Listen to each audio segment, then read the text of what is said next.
Donald Trump के खुद के स्टेटमेंट। उन्होंने लिखा कि चीन बहुत खुश हैं, मैं हॉर्मुज को हमेशा के लिए खोल रहा हूं और मैं यह उनके लिए भी कर रहा हूं और दुनिया के लिए भी कर रहा हूं। ऐसी स्थिति फिर कभी नहीं होगी। वह ईरान को हथियार नहीं भेजने पर सहमत हो गए हैं। ये खुद डोनाल्ड ट्रंप के बयान रहे हैं, लेकिन क्योंकि शायद ट्रंप के बारे में कहा जाता है कि वो अपनी ही बातों से जल्दी मुकर जाते हैं, ये बात एक बार फिर से उन्होंने खुद प्रूव करके दिखा दिया है। पहले लग रहा था कि अब हॉर्मुज रूट खुल जाएगा, दुनिया में थोड़ा बहुत तेल गैस वगैरह का ट्रेड व्यापार आगे बढ़ पाएगा, लेकिन इस बीच आज बड़ी खबर आती है कि अमेरिका ने ईरान से निकल रहे 10 जहाजों को हॉर्मुज रूट से वापस लौटा दिया। पिछले 3 दिन में एक भी जहाज ने हॉर्मुज क्रॉस नहीं किया। हालांकि आज इजराइल और लेबनान के बीच भी बातचीत चल रही है, लेकिन हॉर्मुज रूट पर जो अभी डोनाल्ड ट्रंप कब्जा कर चुके हैं, यहाँ से किसी भी देश के जहाज को निकलने नहीं दे रहे हैं। इस बीच आज अमेरिका की सेना का ये स्टेटमेंट आया कि उसने ईरान के बंदरगाहों से निकलने की कोशिश कर रहे 10 जहाजों को वापस लौटा दिया। अमेरिका की सेना ने ईरान के समुद्री इलाकों में अभी नाकाबंदी कर रखी है और अमेरिकी सेंट्रल कमांड सेंटकॉम के मुताबिक सोमवार से शुरू हुई इस नाकाबंदी के बाद से लेकर अब तक कोई भी जहाज इस हॉर्मुज रूट को पार नहीं कर पाया है।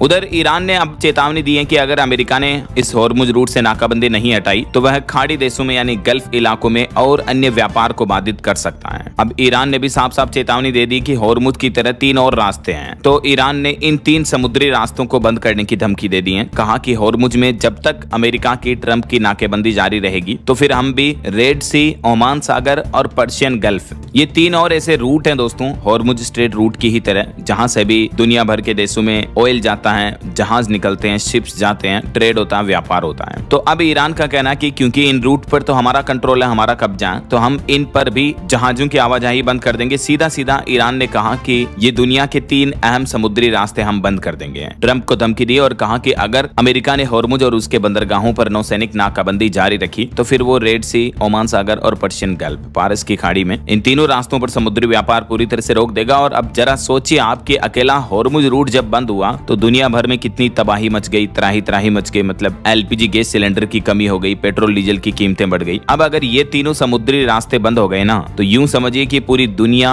रुक जाएगी, ठप पड़ जाएगी। जैसे कोरोना काल के दौरान लॉकडाउन में हुआ था ना, ठीक वैसे ही हालात आपको वापस देखने को मिल सकते हैं अगर ईरान ने इन तीनों रास्तों को भी बंद कर दिया तो फिर जाहिर सी बात है, जरा सोचिए एक रूट बंद होने का इतना असर दिखा, तो अब जब सारे रास्ते बंद हो जाएंगे तो दुनिया में कहीं से भी petrol, diesel, LPG, crude oil इनकी आवाजाही हो ही नहीं पाएगी। ऐसा वहीं इस बीच खबर है ईरान और यूएस वार्ता में एक नई हलचल देखने को मिली। पाकिस्तान के जरिए संदेश आदान प्रदान करने का दावा किया जा रहा और उधर गाजा से खबर आ रही कि गाजा में संघर्ष अभी भी जारी है। और पाकिस्तान के प्रधानमंत्री शहबाज और सऊदी के क्राउन प्रिंस की भी आज मुलाकात हुई। ईरान गए आसिम मुनीर ने अरागची से भी फोन पर बातचीत की है। जी हाँ, हाल ही में पाकिस्तान के इस्लामाबाद में जो वार्तालाप असफल हो गई, उसके बाद पाकिस्तान शांति प्रयासों पर दोबारा जोर दे रहा है। पाकिस्तान के प्रधानमंत्री शहबाज शरीफ ने जेद्दा में सऊदी क्राउन प्रिंस से मुलाकात करके ईरान अमेरिका संवाद को आगे बढ़ाने पर जोर दिया। वहीं सेना प्रमुख आसिम मुनीर अभी तेहरान के दौरे पर हैं। वो खुद ईरान गए हुए हैं, जहां वे दोनों देशों के बीच रुकी बातचीत को फिर से शुरू कराने की कोशिश कर रहे हैं। तो देखते हैं आखिर ये बातचीत कहां तक पहुंच पाती है। वहीं देखिए, दुनिया के पोप लियो का कहना है कि हथियार नहीं बल्कि इंसाफ और करुणा से ही आएगी शांति। अमेरिकी राष्ट्रपति डोनाल्ड ट्रंप की बयानबाजी के बीच पोप लियो ने ये अपील की है। ट्रंप ने कहा कि ईरान ने हाल ही के महीनों में हजारों निहत्थे प्रदर्शनकारियों को मार दिया। ऐसे देश को परमाणु हथियार हासिल करना देना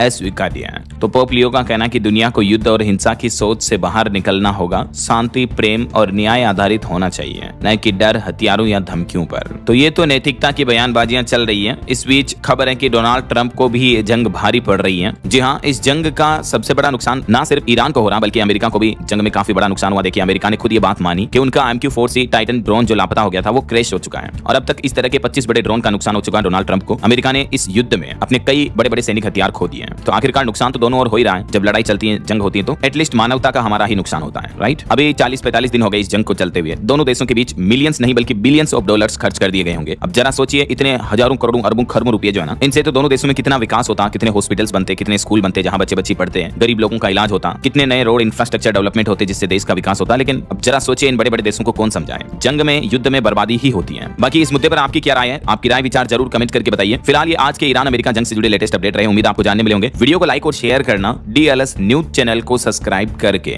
बेल आइकन जरूर दबा देना। रोजाना ऐसी इंफॉर्मेटिव जानकारियां, महत्वपूर्ण समाचार देखते रहने के लिए। जय हिंद, जय भारत, वंदे मातरम।